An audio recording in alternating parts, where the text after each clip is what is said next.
Ginoo. Siya lamang ang walay kamatayon ug nagpuyo sa kahayag nga dili maduol. Wala pa gayoy nakakita kaniya ug wala gayoy makakita kaniya ipahinungod kaniya ang dungog ug walay katapusang gahom.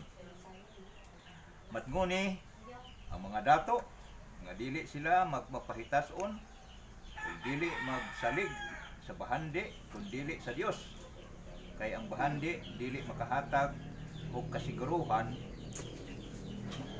apan ang Dios sa walay sukod naghatag kanato sa tanan aron kita malipay.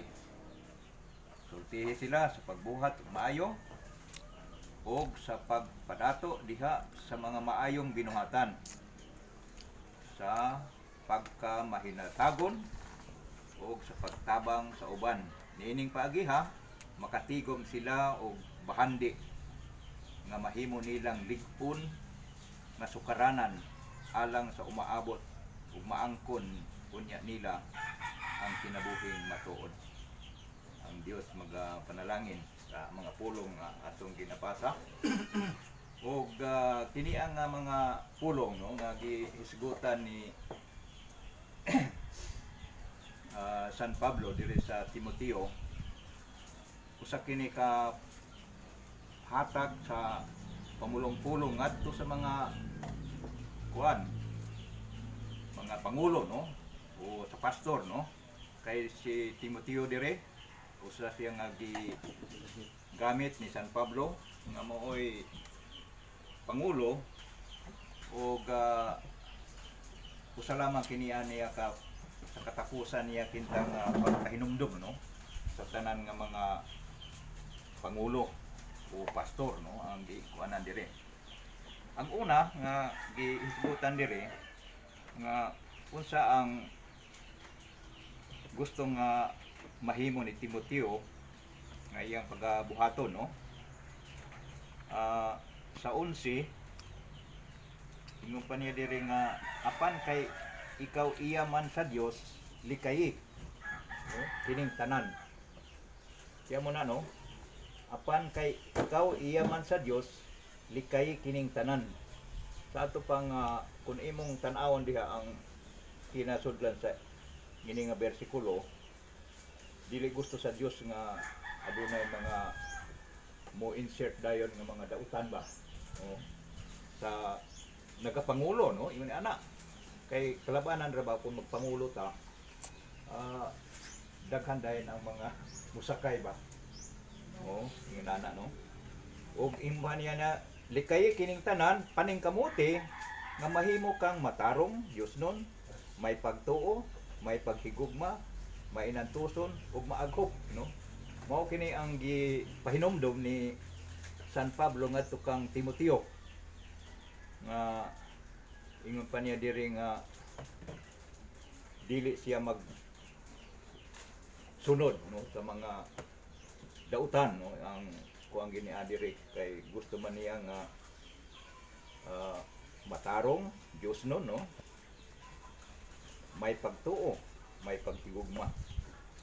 Mo kana ang unang gihisgutan diri no sa bersikulo 11 nga mahilikay no sa mga kadautan. Sa bersikulo 11 unya unsa ang giingon po niya diri sa 12, paning kamuti kutob sa imong mahimo nga makadaog ka sa lumba sa pagtuo ug hupti ang kinabuhing walay katapusan. Kay gitawag ka man sa Dios alang sa maong kinabuhi sa dihang gisugid mo ang imong pagtuo at tubangan sa daghang mga saksi. Sa ato pang ang butig no kining gisgutan dire sa bersikulo 12 nga paningkamot no, paningkamuti. O ingon pa niya dire sa kahulugan kini kuno ang pulong sa Griego kining paningkamuti gikutasan. Yun ano, gikutasan tama ba na nga mga ilang interpretasyon. Kutasan o paningkamot. O pag sige paningkamot gikutasan siya no. Ana ba dire? Kamot Sa Griego. O Griego nga mga panghuna-una na ilang mga pinulungan gikutasan.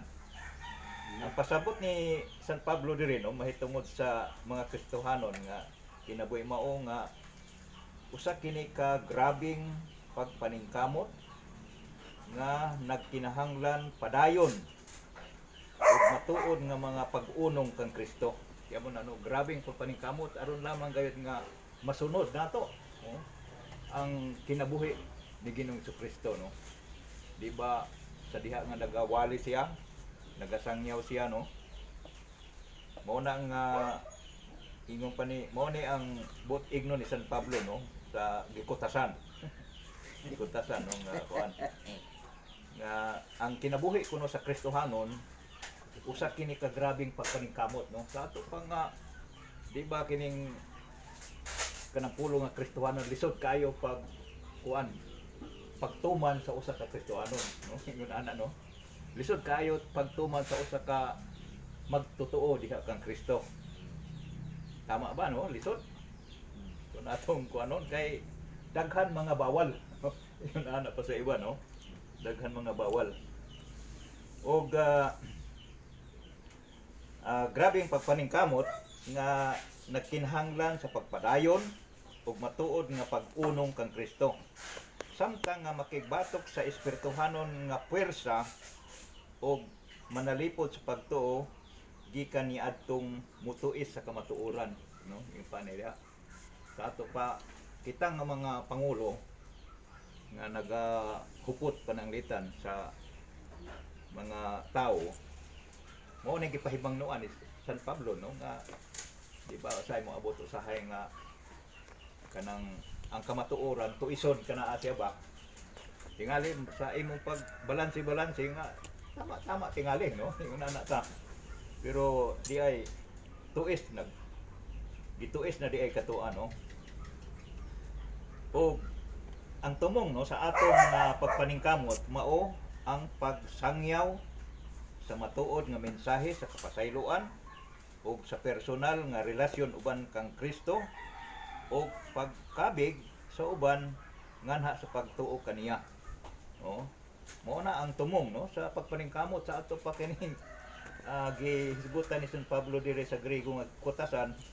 Siyempre daghang kaayo nga mga kuan mga ginbuhaton no yun ana na usahay bitaw nga nabisi ka pananglitan diya sa bulaton sa Ginoo tungod lamang sa paglaban nato kang Kristo no ingon ni ana mo na nga kuan sa paglaban nato sa kang Kristo no mo na diha nga ang tumong sa atong pagpaningkamot mao ang pagsangyaw sa matuod nga mensahe sa kapasayloan personal nga relasyon uban kang Kristo ug sa pagkabig sa uban nganha sa pagtuo kaniya. O mao gid kana ang ginabuhat pirmi sa mga pangulo o pastor no. Mao na ang ginabuhat. O usa pa nga atong makita diha nga kitang tanan nga gitawag sa pagpamatuod sa pagsangyaw sa kamatuoran ni Kristo diha sa bisan unsang kahimtang no. Kakuhan o buluhaton nga gipiyal sa Dios kanato sa ato pang kining bahina no yung panya kitang tanan nga gitawag sa pagpamatuod no sa pagsangyaw sa kamatuoran nga sa unsang kahimtang nato no yung anatang tingali kung sa ingon ana nga bagay wala gabase pananglitan og taas baka kalidad sa imong pagkatao mga abogado ka pa pananglitan no ana kundili ingon pa niya dire nga sa unsang kahimtang nga ana dawat nato kay gani daghan man mga magwali nga wa gani grado no daghan man mga nagasangyaw nga kuan lang makabasa lang no siya kay dili ingon tag panghampong punto sa akong amahan wa gito grado no Tanga, igo lang makapirma man pananglitan pero kuan pa kayo. Di pa gid ayo nga pagpirma. Pero gigamit siya gid sa Ginoo. Gikan sa Kidapawan ang iyang trabaho dito sa mga nitibo sa kuan sa Kidapawan. Unya hangtod pag-abot dire sa Bislig no nga panahon na bitaw na nga padayon gihapon ang iyang kuan mga Legacy. trabaho, Legacy. mga buluhaton niya kay gani kato sa una sa dito kuno sa Kidapawan nag-ingon gani ang iyang mga igsuon nabuang na gid ni si Mundo sa kuan sa sige basa-basa ng Biblia. Yun na nabuang na. Kay ganahan naman to si Papa nga mga musta bitaw paglami kuno ka pangamusta sa mga matagbuan niya. O yun na. Ito ang iyang testimonyo gayon, no? Moto nga ang iyang mga igsuon po kay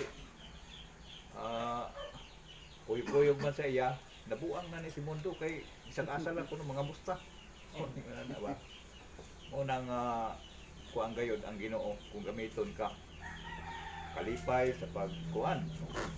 Pagpangamusta sa iyang mga masugata niya og usa pa no samtang maningkamot kita sa nga mudaog diha sa lumba sa pagtuo hinumduman nato nga ang atong unang kaaway dili ang mga tao kundi ang mga espirituhanong pwersa nga dautan no mao gina no mo na ang masugata nato no nga mga magtutudlo o mga pangulo mo na diha no nga hinumduman nato nga ang atong unang kaaway dili ang mga tao kundi dili ang mga espirituhanong pwersa sa dautan no pwersa sa dautan ingon pa niya diri sa Epeso no Epeso 6 11 no ara ni isulob mo ni ang katong ganina nga giingon niya diri nga ang kaaway nato mo kanang pwersa nga mga dautan no mga espirituhanong pwersa nga dautan o kinahanglan nga ado na kitay kahimanan mo nang giingon pa ni San Pablo diri sa Epeso nga sa 11 isulob ninyo ang tanan kahimanan sa gubat nga gihatag sa Dios kaninyo aron makasukol kamo batok sa mga pagpanglimbong sa yawa no yun ana niya dire og mo na no nga batok sa pagpanglimbong sa yawa no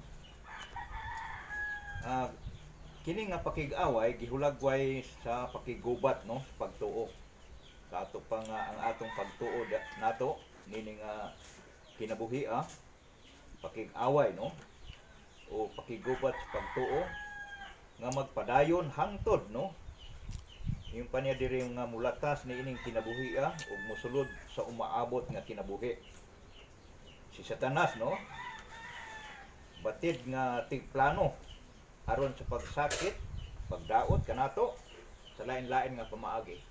Tama ba no? Daghan kay mga pamaagi nga aron lamang gayod nga mo tunhay gayod ang plano ni Satanas no. Mo na ang ilang kuanan no si Satanas no. O lain-lain nga pamaagi. Primero, ingon pa niya dire nga ang pagbahin-bahin sa iglesia o dili pagtuo sa mga saad sa Dios mo'y pipila ng mga limbong sa yawa no? Diba?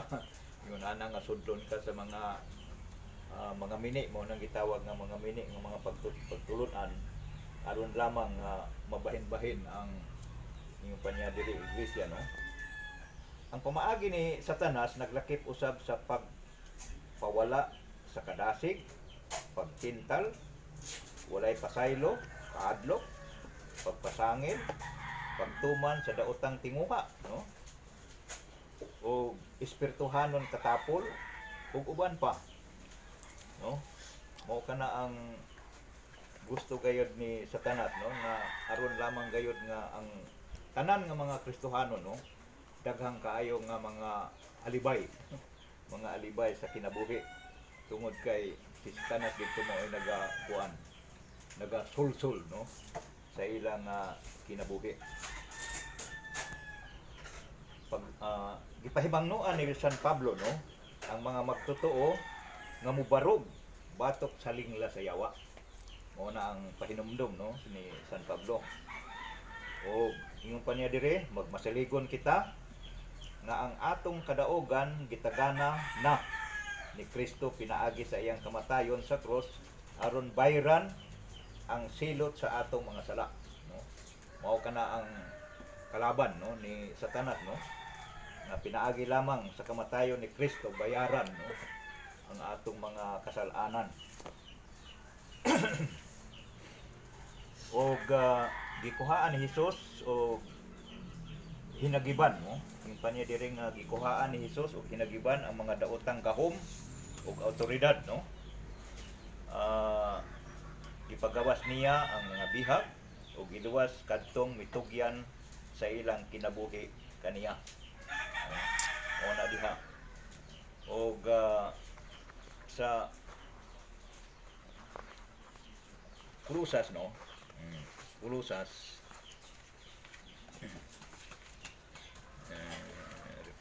Sa krusas.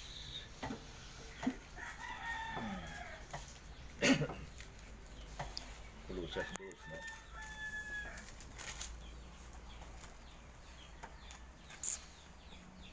Dos 15. Ug pinaagi sa iyang kamatayon sa cross, gibuntog ni Kristo ang mga espertuhanong pangulo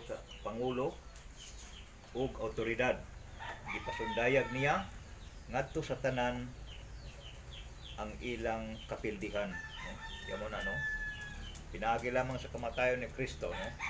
Sa ato pang bisag unsa kagamhanan pa si Satanas no. Pero sa diha nga gipildi lamang pinaagi sa pagpalansang ni Kristo sa krus no, pagpakamatay niya o nabihag sila no o napildi gayon. O usapan no, yung panis pagkakaron apil kita sa espirituhanong pakigubat pinaagi sa kusog ug gahom sa Espiritu Santo. Kini nga gubat naglakip sa pakibatok nato no ang atong masupilon nga mga tinguha sa kahilayan sa kalibutan ug sa tanan matang sa mga tentasyon no kang Satanas ug sa iyang mga sakop mga demonyo. Ingon nga katawhan sa Dios gitawag kita aron magpalayo gikan sa mga dili Dios nun nga tinuuhan no mga kinaiyahan mga gawi mga kasagaran nga anaa sa sistema sa kalibutan. Naglakip kini sa pagdumot, pagpaggang o paglikay sa mga daotan dinhi sa kalibutan. Mao lamang kini no nga daghan pa kayo nga mga bahin no, nga atong sugata no nga samtang kita nga gipiyalan sa Dios no ingon nga pangulo sa matag kasimbahanan o pastor no mao na nga gipahinumduman ni San Pablo no nga musugata gyud kini atong umaabot gyud kini ano mao kanang atong maengkwentro gyud permi no? Ang kinabuhi sa magapangulo mao gyud na permi ang masugata sa ato pa-aware kita ani ana magwahid. Tingali di alang putod siguro sa atong pagpumalandong pulong sa Ginoo o gihatag nato